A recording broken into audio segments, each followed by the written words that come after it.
تستحي أن تظهر سنة النبي. كان يركب الميكروباص يقعد يبص على البت دي ويخبط في البت دي ويقعد يغني بصوت عالي. أول ما يلتزم مكسوف. كنت قاعد راكب مع بعض الإخوة فراكب ميكروباص، أول ما ركبت قلت بسم الله سبحان الذي سخر لنا هذا.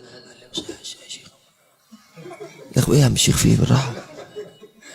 قلت له عشان تفتكر. قال لي يا عم ما تحرجناش الله يكرمك، ما تقول يا عم انت خليك مع نفسك. ركبت مره كنت مسافر بلد، وانا دايما كان زمان بقى ايام الشرايط كنت ما اسافرش واركب اي حاجه الا وانا مسافر لازم كده معايا مطويه ومعايا كتيب صغير ومعايا كام كام شريط قران، وواحد لعبد الباسط عشان الناس اللي قدام، وواحد مثلا بتوع الجداد زي مشاري عشان الناس الجداد، ومعايا مثلا شريط موعظه عشان اللي قال لك القران انا مش هسمعه عشان ما انا مجرب بقى. فركبت فبقول للراجل اللي ممكن تشغل لنا شريط القران ده، ما بشغلش الا شرايطي. طب هات شريط القران من بتوعك، احنا اصطبحنا يا عم الشيخ خلاص اصطبحنا. طب الله يكرمك يا اخي ده قران عشان بس انا بتضايق من الموسيقى. كل ما اتكلم اللي جنبي خلاص يا عم الشيخ سيبه يمشي. طب يا جماعه يا عم الشيخ سيبك منه بقى خليه يمشي هيقرفنا سيبه يمشي. هو انتوا بتكلموني انا تقنعوني اسكت ولا تقنعوه هو اللي يسكت؟ الناس يا خلاص يا عم الشيخ طب ما تقولوا هو برضه خلاص. انا لا انسى يوم كنت مسافر مع اخ حبيبي اسمه ابراهيم، كنا مسافرين من المنصوره اسكندريه، والله لا انسى هذا الموقف ذكرني الله بالان. كنا مسافرين اسكندريه واحنا في الطريق راجعين، مش كان سفر في نفس اليوم ورجعنا، فراجعين بالليل ركبنا بيجو الساعه 11 بالليل، والبيجو لسه طالع واحنا لسه على الموقف. راح مشغل الست واحنا بالليل بقى عاوز اصلي ولا بحاجه، شغل الست. فانا قلت له السلام عليكم يا عم الحاج، ربنا يكرمك ويجبر بخاطرك يا عم الحاج، انا معايا شريط قران زي الفل لو تشغله وخليه لك. بص يا عم الشيخ انا لو ما شغلتش دي هنام فسيبني براحتي. يا حاج والله ربنا يكرمك انا مش هنام، انا قاعد اصحيبكم واتكلم مش شغل الشريط القران. بقول لك يا عم مش عاجبك انزل. انا زعلت يا عم الشيخ، بقول لك اهو يا حاج انا زعلتك ما تلفش مش عاجبك انزل كلمه ونص. قلت له خلاص انزل.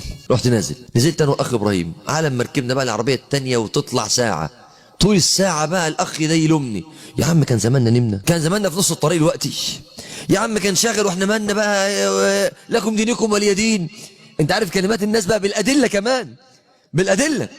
ما أنت لو وقفت تصلي وطولت يعني 5 دقايق 3 4 دقايق زيادة تلاقي في ناس حافظة الأدلة كلها. أفتان يا معاذ، النبي قال يسروا ولا تعسروا، النبي قال اقرأ، حافظ كل الأدلة في التخفيف.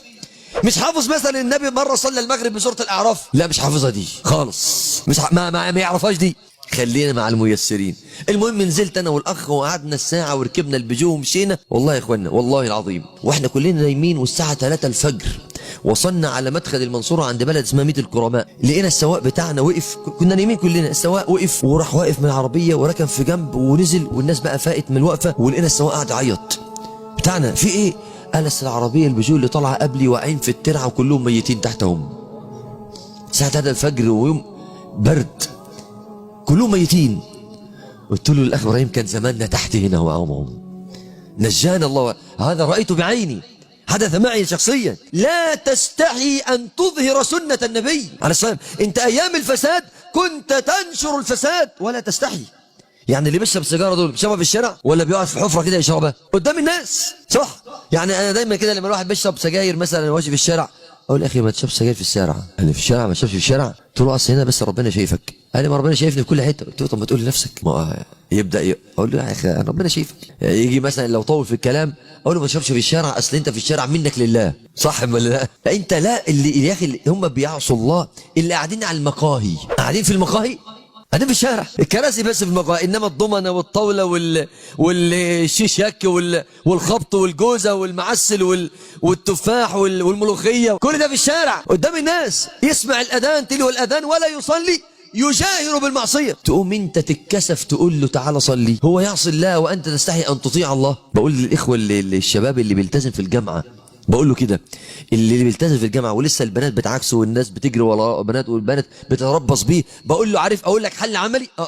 اطلع على المسجد اللي في وسط ساحه الكليه، وقف على الباب وقت اذان الظهر، ارفع الاذان. يوم 3 4 اذن، البنات بقى اللي بتوعك دول هيلاقوك بتاذن، الحق ده رامي بقى شيخ. يوم 2 3 تيجي تكلمك لا ايوه ازيك يا رامي، الله يبارك فيك، معلش النبي نهى عن السلام. ايه انت جنيت هذا ولا ايه؟ انت ايه اللي حصل لك؟ زي الاخ محمد اللي كان بيشرب مخدرات بالجمله، ولما سالته انت التزمت ازاي قعد يقول لي اصحابي افتكروني كنت بعزمهم على المخدرات، افتكروني ان انا خدت جرعه زايده، فمخي اتلحس ودخلت اصلي في المسجد. او بيقولوا كده الحق محمد ده زار زود في الجرعه شويه مع السنيين في المسجد اهو بقى ارهابي. هم لا يستحيون من معصيه الله جل وعلا ان اظهر دينك، كما قال النبي عن الطائفه المنصوره: لا تزال طائفه من امتي على الحق ظاهرين. يعني ظاهرين مبينين دينهم، ظاهرين لا يضرهم من خذلهم ولا من خالفهم حتى يأتي وعد الله وهم على ذلك. افتخر بجمال نبينا،